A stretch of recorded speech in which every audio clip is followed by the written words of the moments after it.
Hello, my wonderful, beautiful friends. Guys, welcome back to our /EntitledPeople, where people seem to think that they can do whatever they want, whenever they want, because they're special. Guys, before we dive into today's stories, take a look at this. Okay, so the context of this video is that the woman gets too hot on the plane after it landed. So she decided to open the emergency exit, and she just casually hangs out on the frickin' wing. Like, look at her sitting there. So I did find an article that I'll link if you guys want to read it. So the pilot does immediately call security, police, and medical staff to the scene. And now she's blacklisted, which is no surprise. Now, the crazy thing is, she wasn't even drunk, guys. She wasn't drunk, she was sober. She just wanted some fresh air. My friends, if you think that's entitled, wait until you hear the stories in this episode. I hope you enjoy them today, and do remember to hit that subscribe button for future tales. We're diving in. It's gonna be a good ride. So, I recently won a large amount of money, like FU money. I won't say exactly how much it is, but it's in the millions. Now, my ex-wife is the mother of my 2 kids. She's an amazing woman and she's good to the bone. We divorced 6 years ago because I had an affair with my current partner. I was in a low place in my life and I really messed up. My wife was in incredible pain, but like a saint, she allowed me to still see our kids, who mean the world to me. She allowed our divorce to be as pain-free as possible despite the fact that I knew she was hurting. My wife is also still close with my parents. She's really respectful to me, although she refuses to talk to my girlfriend. She was actually the first person I phoned, after my mom and dad, when I found out I won the lottery. She was really happy for me. She joked that I could take the kids on a world trip, and that was that. Nothing else. She didn't ask for money, nothing. Now, as soon as I won, I knew I wanted to give her a significant amount, as I still love her. She's the mother of my babies, and I feel this is some tiny way that I can show her that I'm not a complete screw-up. She deserves to know I care, despite my mistakes. My wife also works a crappy job in the public library, which pays her peanuts. She would actually be able to pursue her hobbies this way. It would also help give our kids a better life between us. So long story short, when I told my girlfriend, she was livid. My girlfriend screamed that by giving my ex-wife money that I'm disrespecting her, that I don't owe my ex-wife a single dime. She even accused me of still being in love with my ex-wife. Now, I do love my ex-wife, but I'm not in love with her. We've both grown apart, but of course I still love her for being an excellent co-parenting partner and a mother to my kids. My girlfriend is threatening to break up with me if I give my ex even a cent. And to be honest, I'm feeling incredibly relieved over the threats. I don't plan on changing my plans. Am I wrong for doing that?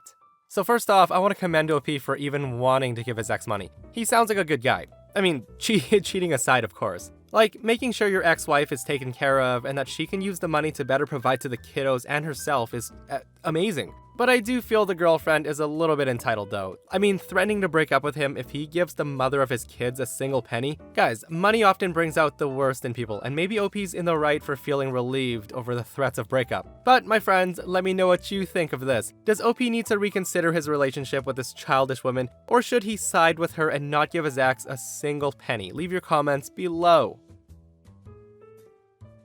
Okay, so today, I was at a restaurant with 4 friends. We had horrendous service. We had to ask many times for several different simple things like water and cutlery. So our waitress would bring us something, forget the other thing we asked, and she'd come back and ask us if everything's okay here. And we'd say, no, we're still waiting for the thing we asked for 3 times already. Now, the waitress wasn't a very good waitress. She doesn't start conversations, which we prefer, and we became pretty frustrated with her. At the end, she brings us the checks. We give her the credit cards, no additional talking. For the non-USA people, waiters bring you your bill, you give them your credit card, they take it away to swipe the card, and they bring it back with a new receipt for you to sign, to add on tip, etc. Now at this point, she comes back with the checks, and it's time for us to decide how much tip for her poor service. Out of nowhere, she starts talking about how she has 3 kids, tells us their ages, their names, their this, their that, how she's looking to save up for this, what they're going through, stuff that nobody even asked or continued the conversation about, and she just kept talking.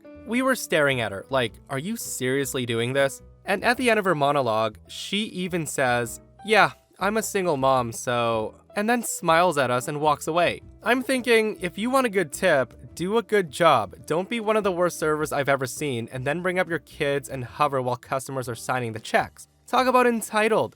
My friends, I do feel that the waitress did a craptacular job and she knew it, and was trying to guilt trip OP and her friends into leaving a bigger tip. Like, yeah, I do understand that sometimes restaurants are short-staffed, or there's issues with the kitchen, etc., leading to crappy service. I get that. But in this case, OP explains that she was just a crappy waitress.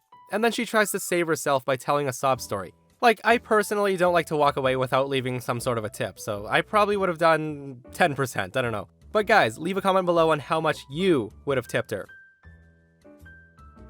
Now, this is my first time posting a story like this, so bear with me. Now, I've always wondered if I'd see something awful enough to post on here, and this happened a couple of weeks ago. I'm a 20-year-old male, and was in Primark at the time, which is a well-known clothing outlet in the UK for people who can't afford to fork out on big clothing brands. I was wandering around the men's section on the second floor, where there's a busy escalator on one side of the shop, and an elevator on the other. So as I got closer to the lifts, I heard raised voices, and went over to look because I'm nosy. There was a white woman in her mid-20s, standing in the open lift. She had a child with her in a pram, which is a carriage for my American friends. So let's call her Karen. So in the doorway of the lift, there was an older black woman around 50 years old, who clearly has an issue with her leg as she was using crutches and one of those boots they use for broken legs. We'll call her Jane.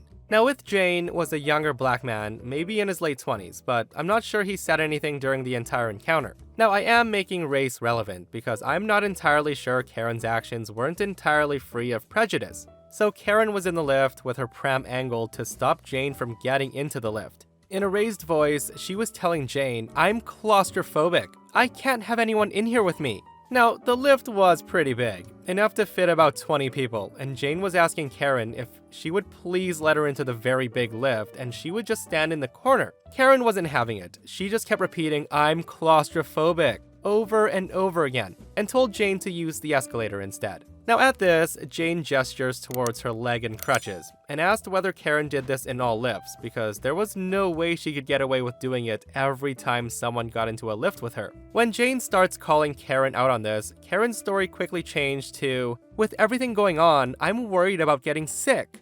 Now, she said that without having a mask on, to a woman wearing a mask while standing in an extremely busy shop. By this point, it would have been quicker for them to go down and then send the lift back up again. Karen then starts shouting, "How do I know you don't have COVID?" And then Jane responds with a very calm voice, "How do I know you don't have COVID?" With this, Karen yells back, "How do I know your leg is actually broken?" Now by this point, there were 10 people including me pretending to look through clothes racks while we all stared at what was going on. Finally, about 3 staff members appeared, about 5 minutes after the commotion started, and asked the women to take 2 separate trips. They let Karen go down first because she was already in the lift, which was a shame. Now I wish something more was done, but people kick off so much around here that you just kinda want them to get done whatever they're doing and leave ASAP. Everyone went back to their shopping after the women were split up, but I remember making eye contact with a maybe 16-year-old boy who was also watching, and we just burst out laughing in the middle of the shop. Now I know this isn't all that exciting, but I got a huge laugh out of it for a few days. Guys, I love how Karen was like, "How do I know your leg is actually broken?" Like, what a ridiculous thing to say to a random person. At that point, guys, I think I would have chimed in and said, "How do I know that's a real baby in your stroller?" Oh wait, or even better, how do I know that's even your baby? Because you know what, sometimes you just have to out crazy the crazies, okay? And guys, please don't attack me in the comments, okay? But I personally don't think it was a race thing, like OP said. I think she just didn't want other people in the elevator with her. Alright, so basically, this is a very personal story since it involves direct family, so I'll keep the details a bit more vague because I don't want anyone to figure out who he is and cause issues. So long story short, my brother had moved away to a city 3 hours away to study law.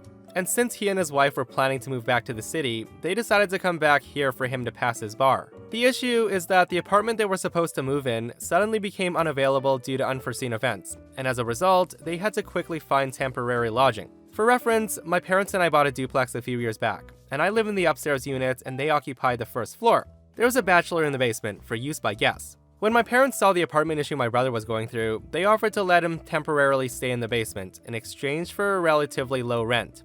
Now, had my brother not been an entitled person, this 3-month situation could have been perfectly fine, as they had all they needed in the basement. They had a shower, a cooking range, a fridge, a separate bedroom, etc, etc. But no, of course they had to take over mine and my parents' space. For example, despite having a brand new shower in the basement, he said, "The kids don't like showers." So they have several times forced my hand, so they would be able to use my bathtub to clean their kids. Once, they rang my doorbell while I was taking a bath after a long day at work, forcing me to run for a towel and then emptying the bathwater.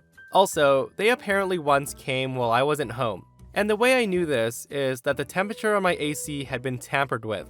Then, 2 days ago, he decided that the Wi-Fi connection in the basement, which he doesn't pay for, wasn't strong enough. So he unplugged our router and tried plugging in his router in order to get better Wi-Fi in the basement. Now this resulted in every single smart device in the house to stop functioning, including smart doorbells and all the lights and smart plugs. Also, the deal with my parents to pay rent fell through, and he snaked out of paying rent for all 3 months he's been there. And finally, my parents had to make a decision regarding our very, very old dog, who's 16 years old. My dog had become rather ill in recent times, and my brother felt like he had a word in the matter. He casually told them that they should just get rid of it and move on. Now, this is a dog that my mother considered her baby. My brother's finally leaving us in a few days, and I honestly don't understand how someone can feel so friggin' entitled to treat someone else's home like they own the place.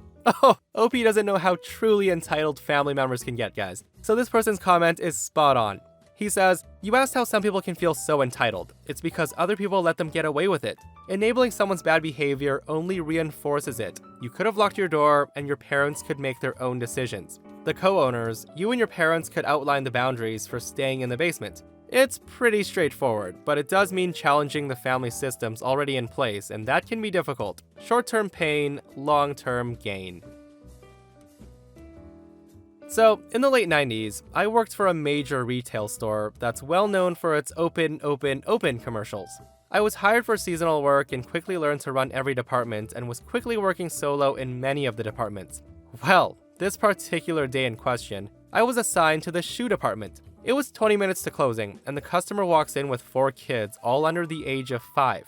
Now, I had just finished cleaning up the department when she had just let her kids run wild, letting them grab and toss shoes everywhere and pretty much destroying the store while she looked for her shoes in peace. I was seeing red. Now, her kids are in tattered shoes, and their outfits aren't much better, while Karen is in really nice clothing, and she's wearing what I know to be a $200 pair of shoes. The kids were looking at the shoes and saying how cool the colors were and wanting to try them on. I gather the kids as soon as she's out of sight, and in my sweetest nanny voice, I ask them if they want new shoes today. At this, all 4 kids' eyes light up, and they're so excited that the nice lady said they can get new shoes. Well, I measure their feet and take them over to where their children's shoes are. I let them pick the shoes they want, and not only make sure they fit, but put the pairs of shoes on the kids. Now, as they stayed after closing, we had closed the metal doors to the mall, so she's locked inside the store. Karen then comes out with a $90 pair of shoes. She sees her kids all smiling and holding shoeboxes and wearing shoes. She then starts telling the kids that they didn't come to get them shoes, but that mommy needed her new shoes.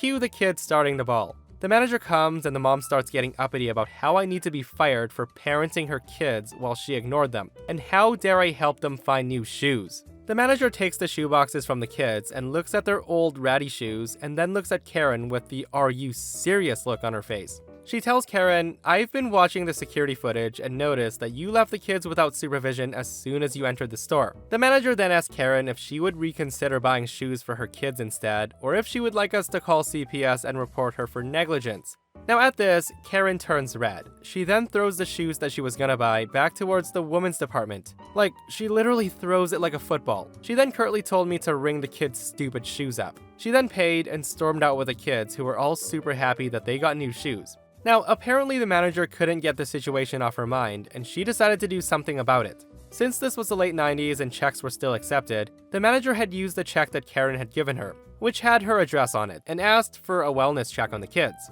Now, we don't know what happened, but a few weeks went by and Karen later returned to the shoe store to confront us about losing her meal ticket, as she lost her welfare checks as the kids had to go live somewhere else. She then caused so much of a scene that police had to be called. She was then arrested. I don't know what happened after that. Guys, what a crazy story. That woman sounds like a terrible mother. So, I remember seeing a screenshot on Reddit a little while ago where a dad goes on Facebook complaining that he paid child support, etc., and his wife would always send their kids to him with ratty shoes, ratty clothes, and then he found out that the woman was using the child support payments on herself. So yeah, some people need to get their priorities straight. Okay, so my sister-in-law is the kind of person who couldn't fathom why any woman would not want to become a mother. She's always been really critical of my choice to be child-free. She's always made some catty comments about how I'll never know true happiness because I don't have kids. However, when I saw her a few days ago at my dad's birthday party, she seemed to have done a complete 180. She told me again and again how she's supportive of my life choices and shouldn't have kids if I don't want them. Now, I don't know what to make of this. I just said something like, okay, thanks. But my gut told me that there was more to her sudden acceptance than she was letting on. The phone call that I received yesterday from her proved my gut instincts right. She starts off with the usual, how are you, we need to get together soon, all that crap. She then started to dig not so subtly into my finances, what sort of savings I have, how much I make every year, etc, etc. I of course got irritated and asked her what the heck she meant and come to the damn point. At this point she giggles and says, well, since you won't be having kids of your own, why don't you make my children your heirs? Now, I didn't know whether to laugh like a maniacal villain or just get pissed. I decided to let her go on. She says, so as you know, your brother and I are planning to have at least 4 kids. They have 1 right now. She then goes on and says, you need to start planning so when they're born, you can leave equal portions of your estate to all of them. I said, uh-huh, and she goes on and says, so you and that boyfriend of yours say you don't even want to get married, so it's not like you have to leave anything for him, right? Now, I'm just dumbfounded, and she says, yeah, so I thought instead of your life savings going to waste, they can just go to your family. I told her after I'm dead. She says, yes. I then asked her, so do you plan on making it look like suicide or an accident? Now at this, she didn't have anything to say, and I said, since you've planned out all this, you must have made some plans to off me, right?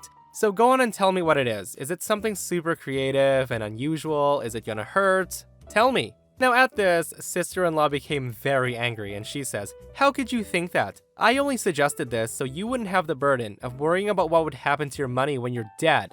I then said to her, aren't you a sweetheart? I'll spare you the burden of worrying about me worrying about my money by leaving everything I have to charities that I support. She then started blabbering again, but before she could form a full sentence, I hung up the phone. I also called my dad to let him know about this. This morning, I received a call from my stepbrother, and he apologized profusely for what his wife had said. I told him if she ever pulled anything like this again, it'll be the last time I speak to them. Talk about entitled. Yeah, let's just plan out what you're gonna give my kids when you die. Now, I'm assuming that OP isn't even that old, so for her sister-in-law to be talking like that, it's freaking nonsense.